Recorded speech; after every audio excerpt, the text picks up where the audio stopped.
बिस्मिल्लाहिर्रहमानिर्रहीम। अस्सलाम वालेकुम। कैसे हैं आप सब लोग? खैरियत से? उम्मीद करता हूँ खैरियत से होंगे और मेरी वीडियो से कुछ ना कुछ सीख रहे होंगे। आज हम इस वीडियो में डिस्कस करेंगे how to export fruit and vegetable from Pakistan. हम पाकिस्तान से फ्रूट एंड वेजिटेबल कैसे एक्सपोर्ट कर सकते हैं, क्या क्या चीज़ें रिक्वायरमेंट है, कौन कौन से डॉक्यूमेंट्स हैं, ये सब कुछ आपको पता होना चाहिए।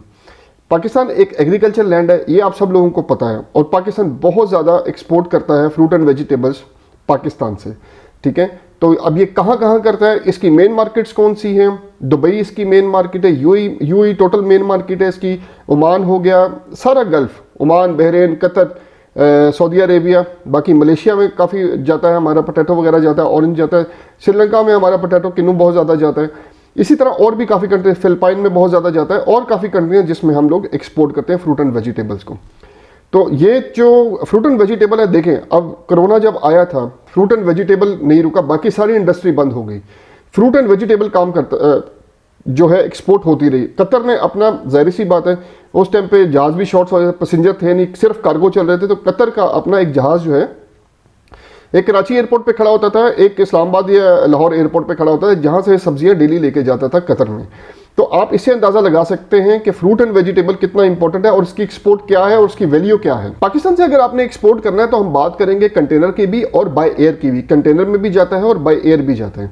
अब बाय एयर, अब आप सोच रहे होंगे यार फ्रूट एंड वेजिटेबल भी इतना जाता है। जी, फ्रूट एंड वेजिटेबल बहुत ज़्यादा एक्सपोर्ट होता है। यहाँ पर आपको स्पेस नहीं मिलती, स्पेस लेने के लिए आपको 2-3 दिन तक लाइन में लगना पड़ता है, तब आपको स्पेस की अवेलेबिलिटी होती है, क्योंकि पुराने एक्सपोर्टर्स ऑलरेडी बाय एयर की सारी स्पेस एक्वायर करके रखते हैं, क्योंकि इतना काम है वहाँ पे। जब भी हम फ्रूट एंड वेजिटेबल एक्सपोर्ट करने का सोचें तो उससे पहले कुछ ज़रूरी हमने चीज़ें देखनी है कि क्या क्या होता है। देखें, सबसे पहले आपको एग्रीकल्चर में प्रोडक्ट की शेल्फ लाइफ पता होनी चाहिए कि किस प्रोडक्ट की कितनी शेल्फ लाइफ है, आया कि वो यहाँ से कहाँ तक ट्रैवल कर सकते हैं, जिस कंट्री में जाना है उस कंट्री का ट्रैवल टाइम देखना है, डॉक्यूमेंट्स कौन कौन से लगते हैं आपको ये देखना है। उसके बाद आपको ये देखना है कि ये किस कंटेनर में जाएगा, आया कि ये जो है अगर दुबई तक जा रहा है तो कौन सा कंटेनर होगा, बाय एयर में भेजेंगे तो कितना प्रॉफिट होगा, बाय सी में भेजेंगे तो हम कितना प्रॉफिट। ये सब चीज़ें हम बारी बारी आज डिस्कस करेंगे। पाकिस्तान से 80% जो है वो मैंगो, अनियन, पोटैटो ये एक्सपोर्ट होता है, और किन्नू। ये 80% पाकिस्तान की ये 4 एक्सपोर्ट हैं जो वर्ल्ड में जाती हैं। बाकी 20% फ्रूट एंड वेजिटेबल में जो छोटी छोटी आइटम्स हैं वो भी बता दें तो आपको, क्यों 20%, वो सारी आपकी बाय एयर जाती हैं, इनके जाते हैं कंटेनर्स। तो ये सब जब बाय एयर जाती हैं तो ऑब्वियसली वो 1 टन 2 टन में जाती है, और जब कंटेनर में जाता है, पोटैटो जाता है, अनियन जाता है, मैंगो जाता है या किन्नू जाता है, ये टन्स में जाता है, 27 टन, 29 टन, 31 टन तक जाता है। तो अब आप कंपेरिजन कर लें, तो किस में ज़्यादा, ऑब्वियसली जो कंटेनर है उसकी परसेंटेज ज़्यादा होगी ना कि बाय एयर की। तो इसलिए जो टोटल 80% जो है ना, हम जो किन्नू, पोटैटो, अनियन और मैंगो, पोटैटो और अनियन एक्सपोर्ट करते हैं 80%, बाकी 20% हम आम सब्जियां एक्सपोर्ट करते हैं। अच्छा, अब बात करें, ये भी आप लोगों को पता होना चाहिए कि सबसे बड़ा एक्सपोर्टर कौन कौन है फ्रूट एंड वेजिटेबल में। तो सबसे बड़ा जो एक्सपोर्टर है फ्रूट एंड वेजिटेबल में वो चाइना और इंडिया है। हम भी उसके कंपटीटर हैं, लेकिन चाइना और इंडिया को कम्पीट करना मुश्किल है, क्योंकि आप अगर आबादी के लिहाज से भी देखें तो चाइना बहुत बड़ा है, इंडिया के लिहाज से, आबादी के लिहाज से इंडिया भी बहुत बड़ा है। तो जाहिर है जितना बड़ा होगा उतनी एग्रीकल्चर लैंड ज़्यादा होगी। तो हम भी मुकाबले में हैं, लेकिन इतना मुकाबला हम नहीं कर सकते। ये दोनों कंट्रीज़ बहुत ज़्यादा एक्सपोर्ट करती है। बाकी कंट्रीज़ भी हैं, ईरान, अफगानिस्तान, बाकी भी, मोरक्को हो गया, कीनिया हो गया, ये भी कंट्रीज फ्रूट एंड वेजिटेबल में काफ़ी इन है और बड़ा एक्सपोर्ट करती हैं अपनी कंट्री से। लेकिन हम लोगों का जो मुकाबला चाइना और इंडिया से है, तो हम उसके मुकाबले में कम है, लेकिन इतना भी कम नहीं है कि हम उसका मुकाबला ना कर सकें। इंडिया में बहुत ज़्यादा प्रोडक्ट्स आप एक्सपोर्ट कर सकते हैं फ्रूट एंड वेजिटेबल में, हमारी इतनी नहीं है, क्योंकि वहाँ पे अनार, बाकी बहुत सारी चीज़ें, हम लोग इतनी हमारी वो नहीं है, मतलब हमारी प्रोडक्शन, हम जो मेन चीज़ें जो आपको मैंने बताई हैं इसी पे हम फोकस करते हैं। और हमारा जो मेन यही है, हमारा मैंगो पूरी दुनिया में खाया जाता है, हमारा किन्नू पूरी दुनिया में खाया जाता है। ठीक है, उसके बाद जहाँ जहाँ पाकिस्तानी है, ऑब्वियसली दुनिया में जहाँ जहाँ पाकिस्तानी है वहाँ पे किन्नू हमारा खाया जाता है, मैंगो खाया जाता है, पोटैटो हमारा बहुत फेमस है। पोटैटो की हमारी बहुत ज़्यादा एक्सपोर्ट है पाकिस्तान से। बनाना हम बहुत ज़्यादा एक्सपोर्ट करते हैं, हालांकि इंडिया हमारा बहुत बड़ा कंपटीटर है, लेकिन हम बनाना बहुत ज़्यादा एक्सपोर्ट करते हैं। हमने $44.4 मिलियन के हमने बनाना एक्सपोर्ट किए हैं 22-23 में। अब आप ये देखें कि हम बनाना, लोग समझते हैं हम बनाना एक्सपोर्ट नहीं करते, लेकिन इस पर भी R&D लोग कर रहे हैं। और क्योंकि बात यह है कि एक कंट्री एक काम कर रही है, ठीक है, तो हम लोग भी इसमें इन हुए हैं, तो हम लोग भी इसकी लाइफ टाइम को इंक्रीज करने की कोशिश कर रहे हैं कि किस अगर ट्रैवल करना है इसने, ये क्योंकि कंटेनर में ही जाते हैं, कंटेनर में ट्रैवल करना है तो इसकी शेल्फ लाइफ कैसे इंक्रीज होगी, तो उस पर वर्किंग चल रही है, R&D चल रही है। इंशाल्लाह ताला ये इसको मजीद भी हम लोग करेंगे, 14.4 से ऊपर जाएगा ये टारगेट।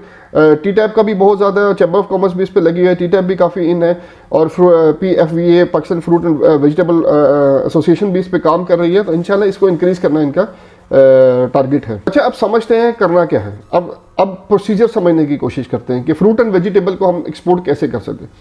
अब सबसे पहले आपके पास कोई भी ऑर्डर आता है फ्रूट एंड वेजिटेबल का, ठीक है, आपने क्या करना है, उसको प्रिक्योर करना है। प्रिक्योर कहाँ से करेंगे, या तो आप फार्मर से करेंगे या मंडी से करेंगे।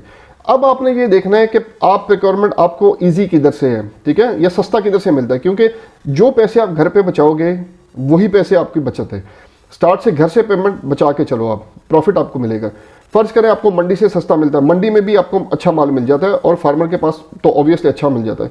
तो आपने प्रिक्योर करना है जहां से आपको सस्ता मिलता है। मैं ये नहीं कह रहा फार्मर से लो, मंडी से लो, लेकिन मैं सजेस्ट करता हूं कि आप मंडी से लें, क्योंकि फार्मर से लोगे तो एक तो जाने आने की कॉस्ट पड़ेगी, और नियरेस्ट मंडी में अगर आप लोगे तो वो आपको ईजिली सिर्फ मंडी तक की जाना है और वहाँ से आपको अच्छी बाइंग आप कर सकते हो। उसके बाद आप क्या करोगे, जब ये पैकिंग हो जाएगी, पैकिंग होने के बाद देखो, जब भी आप कंटेनर में करते हो, कोई भी किन्नू कर लिया, ठीक है, पोटैटो कर लिया, ठीक है, अनियन बहुत कम जाता है रेफर में, लेकिन अगर दूर तक जाना हो तब रेफर में जाता है, ठीक है। उसके बाद किन्नू, अनियन, पोटैटो और मैंगो, ठीक है। तो ये जो है, अब ये तीन चीज़ें जो है ना, ये आपकी इसमें जाती है कंटेनर में। तो कंटेनर में जब ये जाएगी तो आपको इसको कोल्ड स्टोरेज में रखना पड़ेगा, ठीक है। एटलीस्ट किन्नू को 48 आवर्स जो रखना पड़ता है, पोटैटो को भी इसी तरह 24 आवर्स आपको उसमें रखना पड़ता है कोल्ड स्टोरेज में। तो किन्नू, मैंगो को भी आपको इसी तरह, ये गलती नहीं करनी कभी बाग से भर के आपने कभी कंटेनर पर नहीं चढ़ाना है ये चीज़, ठीक है। उसको कोल्ड स्टोरेज में थोड़े से पैसे ज़्यादा लग जाएंगे, कोल्ड स्टोरेज में जाएगा, शेल्फ लाइफ बहुत ज़्यादा बढ़ जाएगी उसकी, ये आपने ज़हन में रखना है। ये लोग आपको कहते हैं, जब फार्मर आप जाते हो ना बाग में, तो वहाँ पे लोग कहते हैं नहीं जी सर, आप इसको कंटेनर में लोड करें और आप ले जाएं। आप भी 10 रुपये बचाने की खातिर उसको कंटेनर में लोड करके वहीं से प्लग इन किया कहीं से रास्ते में और उसको पोर्ट पे चढ़ा दिया। ऐसे आपने नहीं करना, शेल्फ लाइफ कम हो जाएंगी मैंगो की। हो सकता है दुबई पहुँचते पहुँचते आपका मैंगो ही ख़राब हो जाए। ये बहुत ज़्यादा केसेस हैं, इस तरह लोग कर लेते हैं, फिर बाद में सर पकड़ के बैठे होते हैं, सर जी हमारा तो नुकसान हो गया। तो सर जी, अब जब तक प्रॉपर फॉलो नहीं करोगे, रूल्स को फॉलो नहीं करोगे, नुकसान तो आपका होना है। अच्छा, अब आपको यहाँ पे मैंने बताया कोल्ड स्टोरेज, अब थोड़ा सा उससे एक स्टेप वापस आते हैं। अब एक्सपोर्ट क्वालिटी क्या होती है। अब आप लोग कहते हो कि यार ये एक्सपोर्ट हो रही है, तो एक्सपोर्ट क्वालिटी है। एक्सपोर्ट क्वालिटी सिर्फ इतनी होती है, एक्सपोर्ट क्वालिटी इतनी होती है कि आपका जो अच्छा, एक फर्ज करें हम एग्जांपल लेते हैं पोटैटो की या किन्नू की है। एक किन्नू जो होता है वो अच्छी क्वालिटी का होना चाहिए, उस पर कोई लस्ट्रेट या कोई दाग वगैरह नहीं होना चाहिए, सारा कुछ क्लियर होना चाहिए। उसके साइजेस होते हैं जो दुबई में जाते हैं, मैंगो भी बड़ा साइज में जाता है, किन्नू भी बड़े साइज में जाता है, पोटैटो का भी साइजेस होते हैं वो भी बड़े साइज में जाते हैं। इसी तरह अनियन भी है 55 प्लस पे जाता है, ठीक है। तो ये आपको देखने हैं इस तरह। अब आपको एक्सपोर्ट क्वालिटी निकाले, दाग ना हो उस पर, सारा कुछ भी ना हो, बिल्कुल क्लीन हो, ठीक है। उसके बाद आपने उसकी पैकिंग करनी है। अब किन्नू का प्रोसीजर में इंशाल्लाह ताला 2-4 दिन तक मैं जा रहा हूँ दोबारा से, तो वहाँ पे जाके इंशाल्लाह ताला पूरी वीडियो आपको बना के प्रॉपर प्रोसेस वगैरह इसका बना के हम इसकी सारी कॉस्टिंग वगैरह करेंगे, फिर वो आपको क्लियर समझ आएगी। इसी तरह हम आहिस्ता आहिस्ता हर चीज़ की कॉस्टिंग करेंगे, हर चीज़ आपको बताएंगे किस किस में क्या क्या प्रॉफिट आता है, किस में कितना प्रॉफिट मिल सकता है। अच्छा, एक्सपोर्ट आपको समझ आ गई। एक्सपोर्ट मतलब कि एक्सपोर्ट क्वालिटी क्या होती है, जिसपे कुछ भी ना हो, मतलब दाग वगैरह ना हो, और बड़ा ज़बरदस्त उसका लुक, बड़ी ज़बरदस्त हो, साइज़ उसका सही हो, कोई गड़बड़ ना हो साइज़ में, तो वो इसको हम एक्सपोर्ट क्वालिटी कहते हैं। वो हम पाकिस्तान से सारा बाहर एक्सपोर्ट करते हैं दूसरी कंट्रीज़ में, ठीक है। अच्छा, जब आपकी पैकिंग होगी, आपने कोल्ड स्टोरेज में रख लिया, एक्सपोर्ट क्वालिटी आपने निकाल ली, कोल्ड स्टोर में रख लिया। इसके बाद आप क्या करोगे। अब ये जो किन्नू है, मैंगो है, अनियन है, पोटैटो है, ये बड़ी चीज़ें हैं, ठीक है। जब आप भेजते हो ना बाय सी में, इसको मैंगो बाय एयर भी जाता है, ठीक है, वो मैं आपको बताता हूँ अभी आगे थोड़ा सा। ये बाय सी जाएंगे तो कॉस्ट कम पड़ेगी। अब किन्नू को अगर बाय एयर भेजोगे तो बहुत कॉस्टली पड़ जाएगा, अगर बाय सी भेजोगे तो कॉस्ट काफ़ी कम हो जाएगी, मतलब हाफ पे रह जाएगी। तो इसलिए लोग इसको जो है बाय सी करते हैं। मैंगो भी जो बड़े ऑर्डर्स होते हैं वो बाय सी में जाते हैं, छोटे ऑर्डर्स बाय एयर वाले जो ऑर्डर्स होते हैं वो तैयार होकर भेजा जाता है। मतलब 80% जो है वो तैयार होता है और 20% रह जाता है, तो बाय एयर पे पहुँचते पहुँचते तैयार हो जाता है। बाय एयर का माल उसी टाइम सेल हो जाता है मार्केट में, जबकि बाय सी का माल जो कच्चा होता है अब 2-2.5 दिन में तो नहीं पकता, ये 3 दिन में तो नहीं पकता, वो थोड़ा सा उसको तैयार करके फिर चल के पोटैटो हमारा तैयार होता है, वो जाते साथ ही सेल हो जाता है, ठीक है।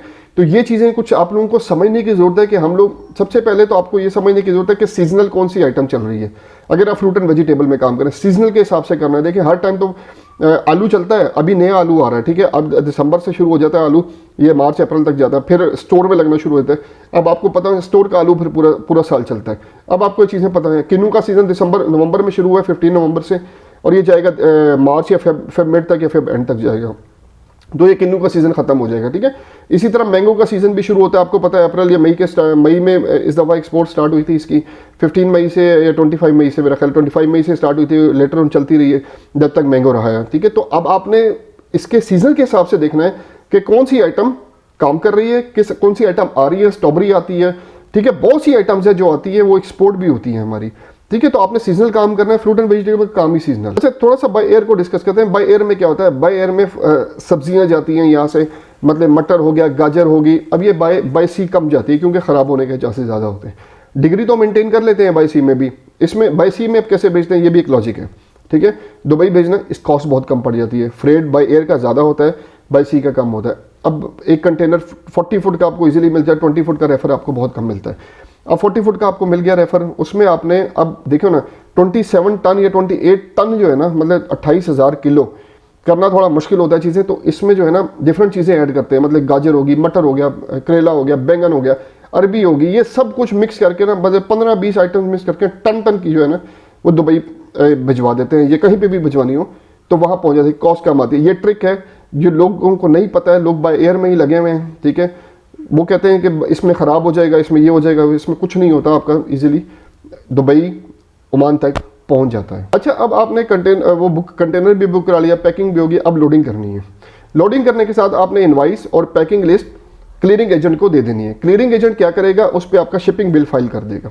शिपिंग बिल फाइल करने के बाद जैसे ही आपका कंटेनर गेट इन होगा, वो क्लियरेंस करवा के एएनएफ करवा के ये मेन पॉइंट पे पहुंचा देगा, जहां पे वेसल लगेगा और ये लोड होके चला जाएगा। तो ये सिंपल सा स्टेप है फ्रूट एंड वेजिटेबल एक्सपोर्ट करने का। सिर्फ इसमें जो है ना घर से आपने प्रॉफिट लेके चलना है। दूसरी बात ये है कि आने वाली वीडियो में डिस्कस करेंगे सप्लायर्स भी फ्रॉड कैसे करते हैं, ठीक है। तो इसको भी हम देखेंगे कि सप्लायर के फ्रॉड से हमने कैसे बचना है, उसको भी चेक करना है कि जेन्युइन कैसे है, जेन्युइन है कि नहीं है। तो ये हम नेक्स्ट वीडियो में इसको भी डिस्कस करेंगे, क्योंकि सप्लायर भी बहुत ज़्यादा फ्रॉड करते हैं, तो वो भी पैसे लेके निकल जाते हैं। तो फिर उसको हम क्या करेंगे। इस वीडियो में मैंने आपको समझाने की कोशिश की कि बाय सी भी आप फ्रूट एंड वेजिटेबल एक्सपोर्ट कर सकते हैं, और किस किस प्रोडक्ट में प्रॉफिट है, किस पे नहीं है, इसको भी हम आने वाली वीडियोस में देखेंगे। किस प्रोडक्ट पे काम करना चाहिए, किस पे नहीं करना चाहिए। तो उम्मीद करता हूं आपको आज की वीडियो पसंद आई होगी, इससे भी आपने कुछ ना कुछ सीखा होगा। मेरी वीडियो को लाइक, सब्सक्राइब और शेयर करें ताकि आने वाली वीडियो के नोटिफिकेशन आपको भी मिलते रहें और जो न्यू एक्सपोर्टर्स हैं वो भी इससे फ़ायदा उठाते रहें। अगली वीडियो तक के लिए अल्लाह हाफिज़।